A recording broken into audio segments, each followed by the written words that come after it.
There's a 400 question test to see if you're narcissistic or not. So they did this test, and then they just sat everybody down to talk about the results. And the first question they would ask is, are you a narcissist? I think the answer would be no for most narcissists, right? No! They would say yes! Really? They think they are? Okay. No, they don't think they know. They know. And they don't see a problem with it.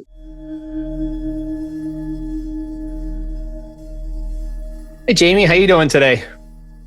I am fabulous, Mark. How are you, man? Very well, thank you. It's been a minute since we spoke, and I'm excited to have us back talking again. For anyone who doesn't know, this is Jamie Morgan, or James Morgan. He's a certified counselor and author of the book Master of Circumstance, which is a great read, and I enjoy recommending it to people. I think it's a good book to read. It follows a lot of things that Take 2 Minutes does as far as thoughts and theories. That's right. Yeah, man. Thank you so much for that. I appreciate it, man. Happy to be here. So we're going to talk today about narcissistic behaviors and narcissism. It's a topic that I have some knowledge in because of family members, but I think a lot of people probably deal with it as well. So start with just asking, how would you define a narcissist? Someone who doesn't have the ability to have empathy. I can recognize that.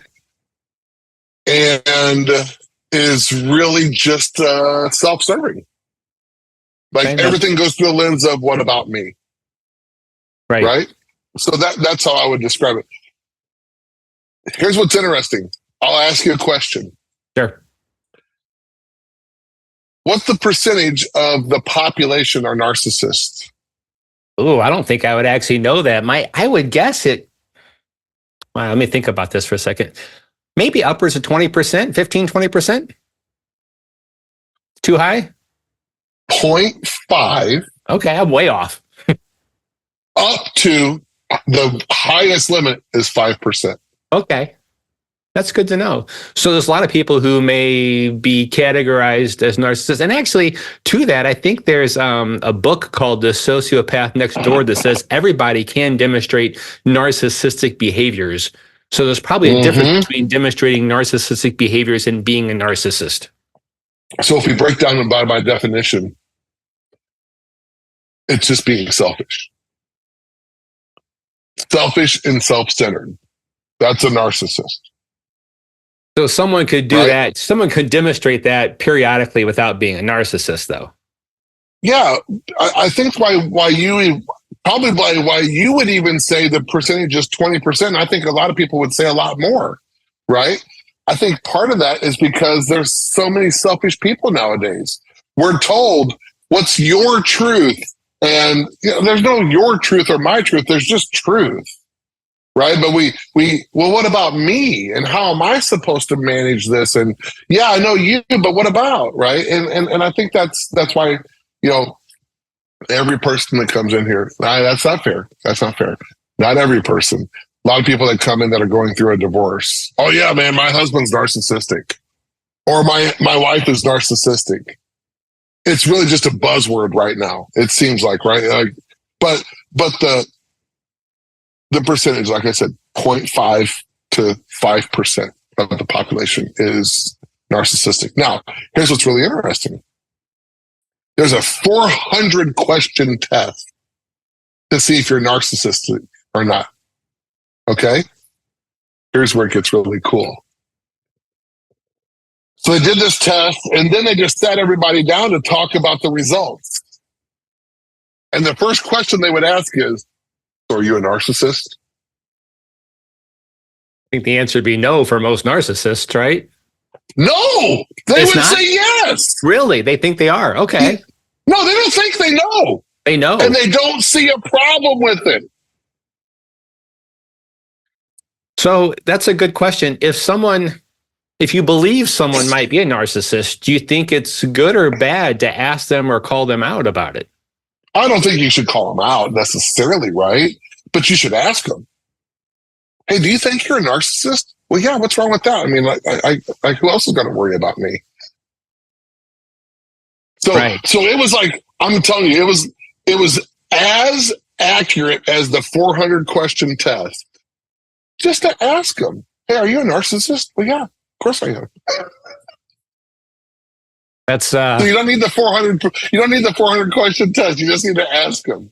So there are people who who brought up this topic that it would be a good topic to talk to you about, who believe their parents are a narcissist. And I'm questioning if that would be a good question to bring up to a relative, because could it also then...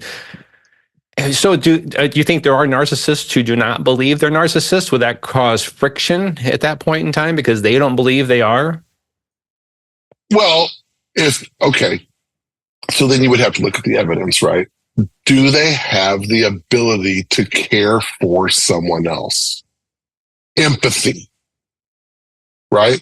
Now, look, caring for someone else can also be because it's self-serving. Right. Right?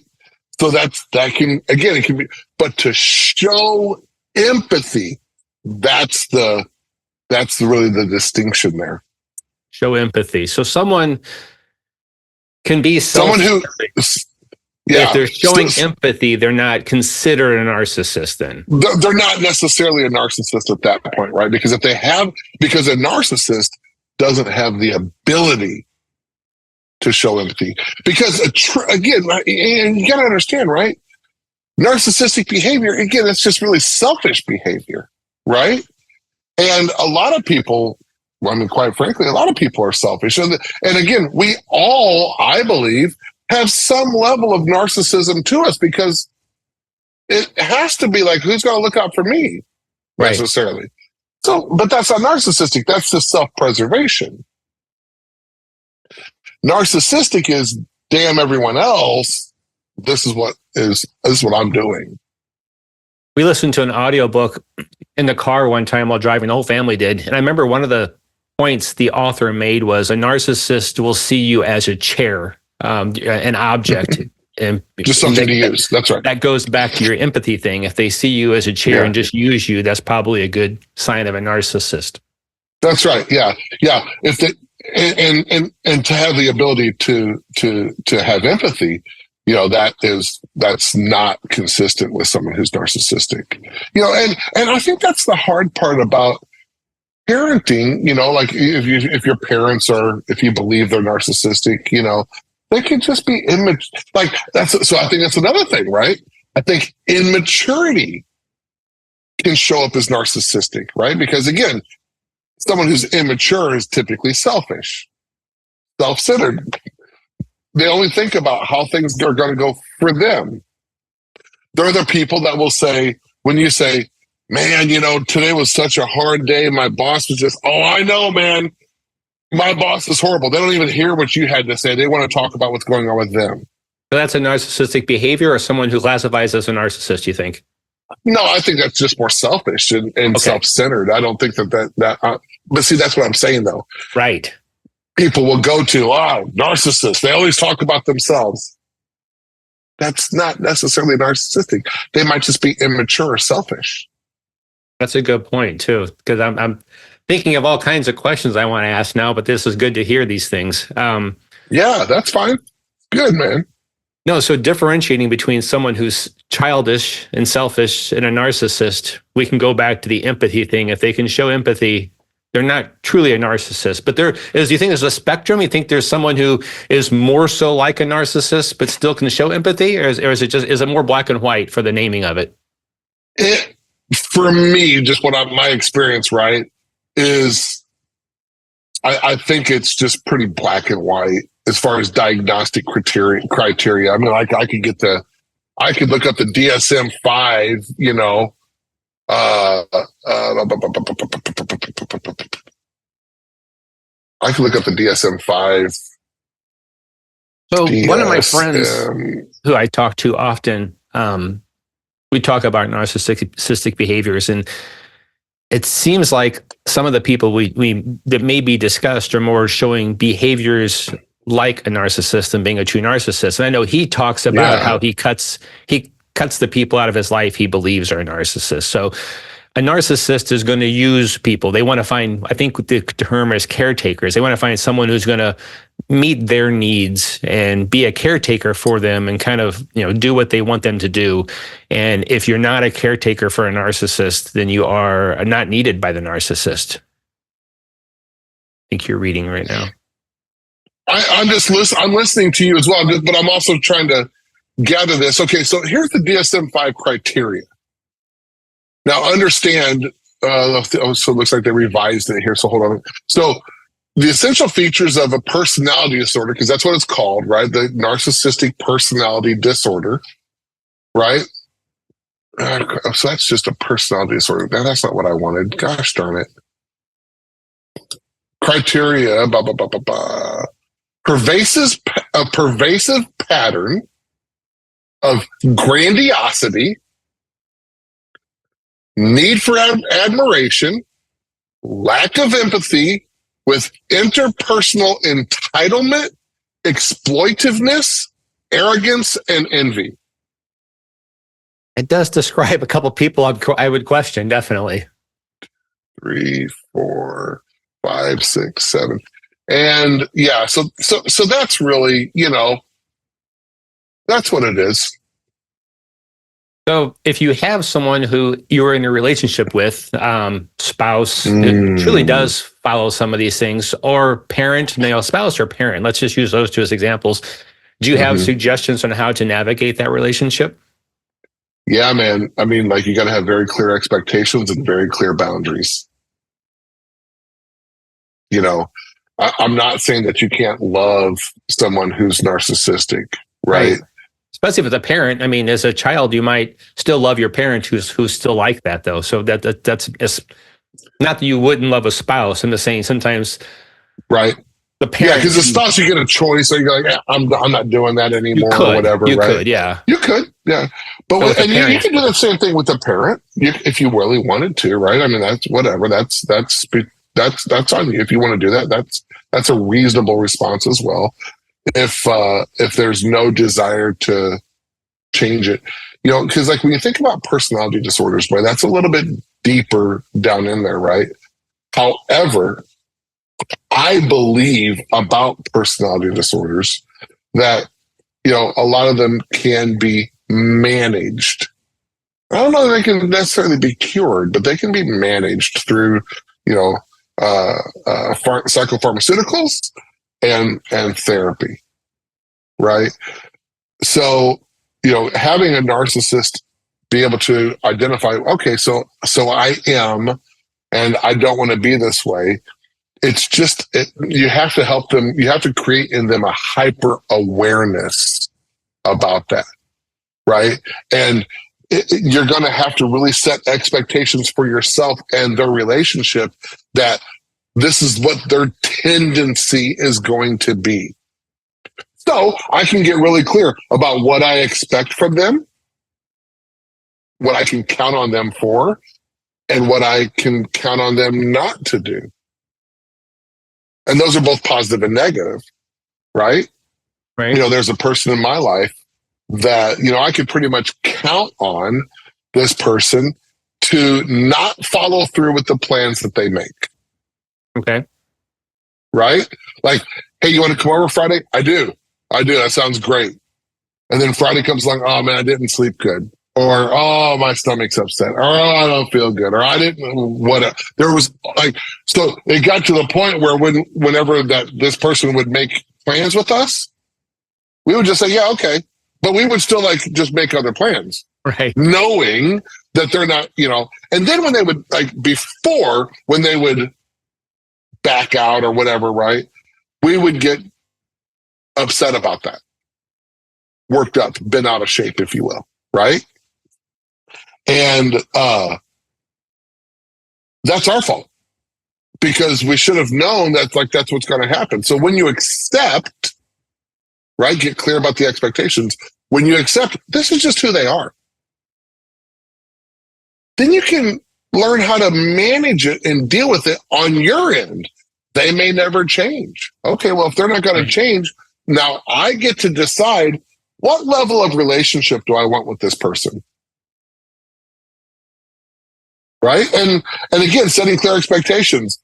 I don't go out of my way to help them or do things with them because I can't count on them. Only time I do that is when it's convenient for me or it just works for me. So I can still manage a relationship to get whatever I need out of it. So let's recap that. So it's setting expectations in your own mind on the person who's exhibiting narcissistic behaviors or who is a narcissist on what you're going to expect or give and take out of that relationship and adhere to your boundaries. And I think a big part of what you said, and I can relate to, is recognizing that behavior in the others and not getting let down or put out when they exhibit that behavior, but recognizing it's going to happen. And if I'm going to engage with them, I should expect this to happen some. And that's part of the relationship. And then going in, knowing like it's not personal, that's just who they are. Right. And you have to understand your tolerance for that behavior. Right.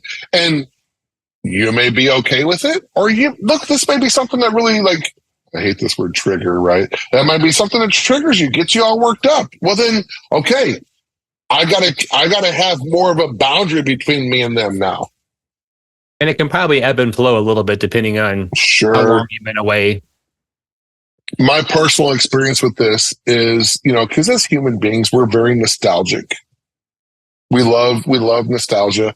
We always talk about the good old days, right? But the reality is we're living in the good old days right now, right? Like that's the reality. And when you go back to how the good old days were, they were garbage, bro. Like they were not good. They were okay, but they weren't that awesome. Right?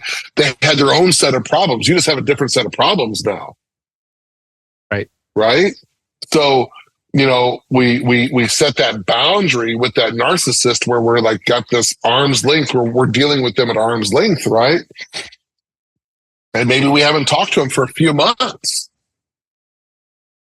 And you're like, man, maybe this will be different this time. And we go right down that road and get sucked in. You know what I'm going to do? I'm going to call my mom and see if she wants to go out for dinner. And call her, and man, she sounds really good. And then the dinner date comes, and it's like, oh, I didn't sleep good last night. I'm not going to be able to make it. So nothing's changed. Got it. And then you're let down because you kind of let yourself get sucked in, right?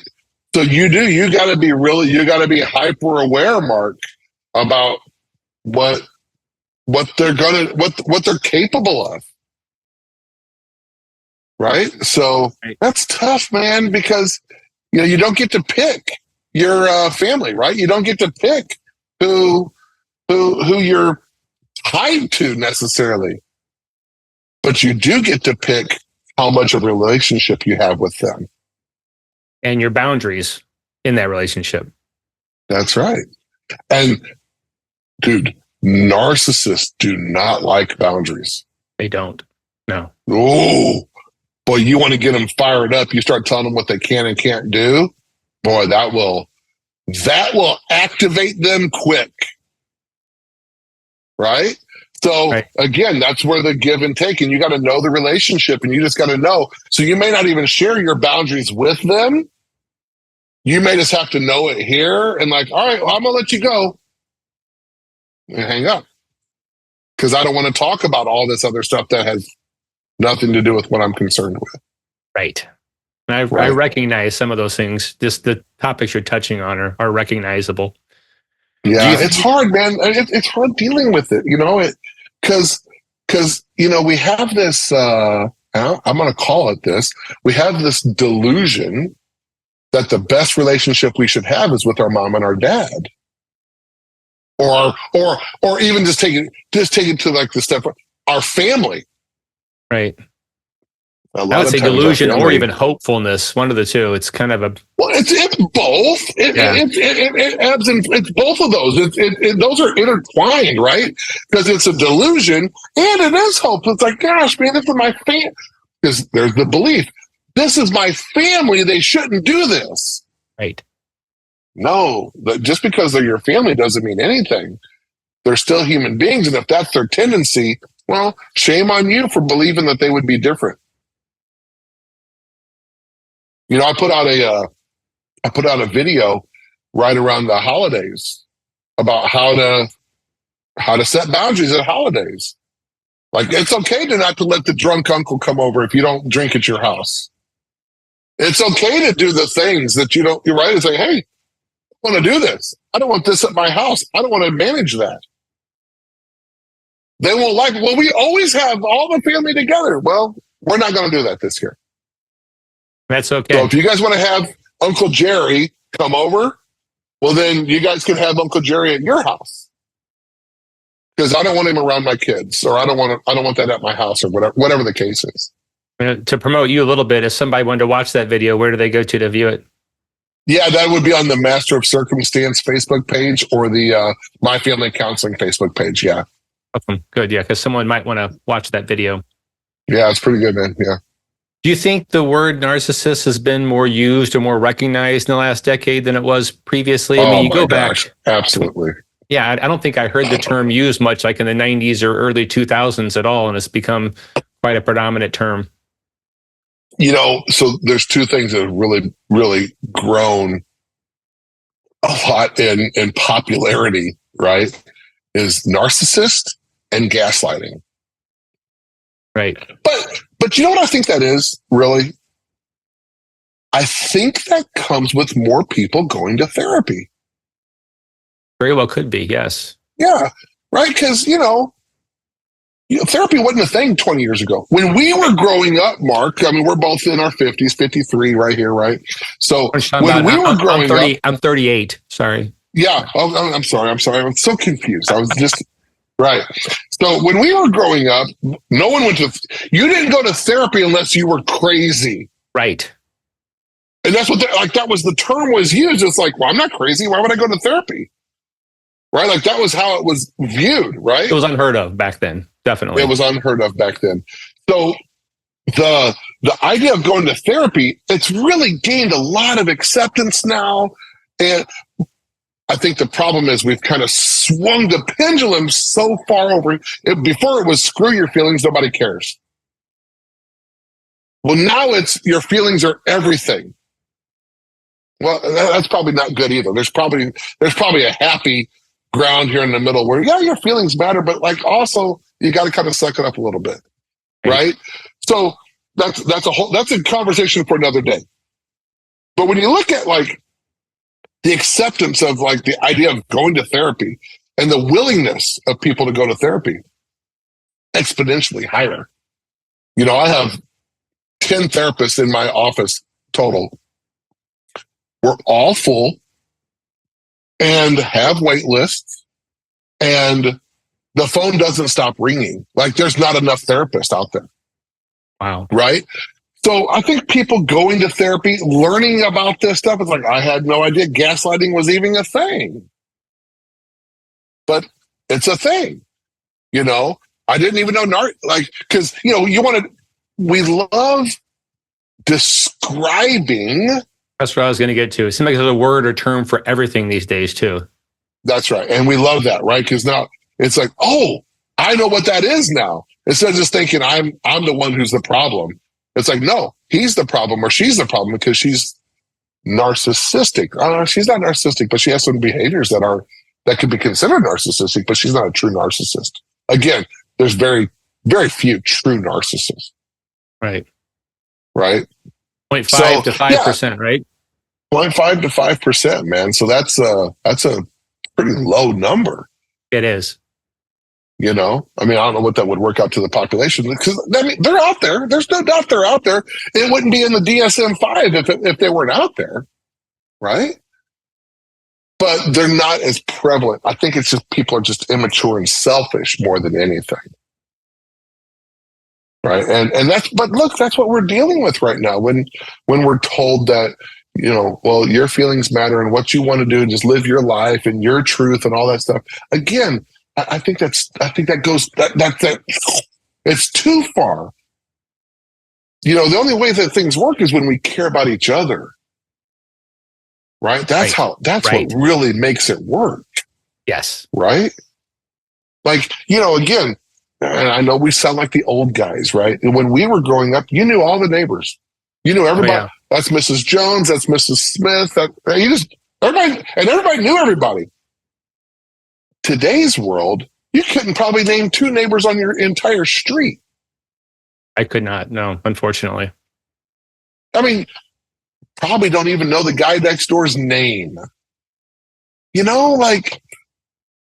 So again, that's a problem because we get, life is busy, man. And we get like those blinders on and we just live our life and we go to work and we come back and we go and we do and I got kids here and I got to run here and I got to run here and I don't have time to just sit at the fence and talk like we used to.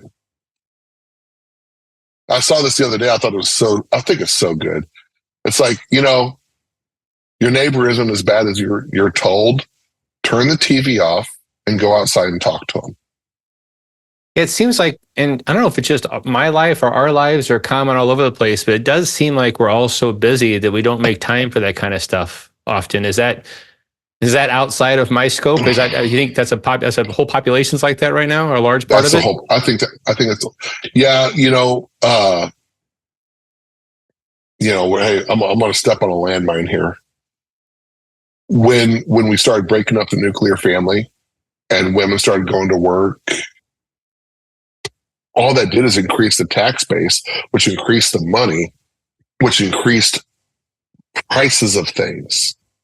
I'm not blaming women going to work on all that, but I'm just saying that it's like, it's still a shift. There was a shift there, right? Right. So then, like I was looking at this the other day. Back in the 70s, the average house was about $9,000. And the average salary was like, what, $40,000 or $45,000. Okay.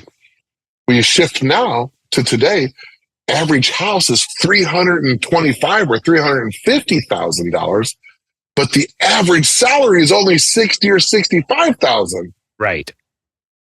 Oh, we have to be busy just to live. That's the way it feels. It really does.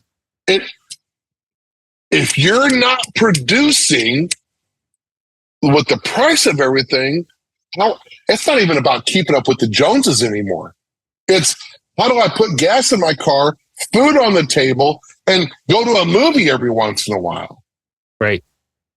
I play hockey with a bunch of disabled veterans, and I got to tell you, bro, I got some young guys on our team in their mid-30s, early to mid-30s, that 4 years ago, bought a house, had a budget, bought a house. In Edwardsville, in Glen Carbon. They're like, dude, when I bought it, I had $800 left over a month. And I felt pretty good about that. Now they're freaking out that they're not going to be able to make their bills. Everything's so much more now, definitely. Everything. The price of living is just out of control sometimes. Right. So when you look at that, right, it's like, okay, so how did that happen? Well, we're busy. And we got to go, and we got to do, and we got to do, and you got to have 1 job, 2 jobs, 3 jobs. I work full time here, and I go Grubhub over here, and then I run some Uber, and that's just to make the ends meet. So then, who has time to go next door and talk to your neighbor? You don't. Right. You don't. So it's a product of our society, man. It's a product of our consumerism. That's where we're at. And, I just had this conversation with a real good friend of mine the other day. I said, dude, we're not made for this. We're not made for this. Right. This, as human beings, we're not made for this. Go, go, go, go, go. I just posted this on Facebook today. And dude, I'm going to tell you, I love this quote by the Dalai Lama of all people. Right?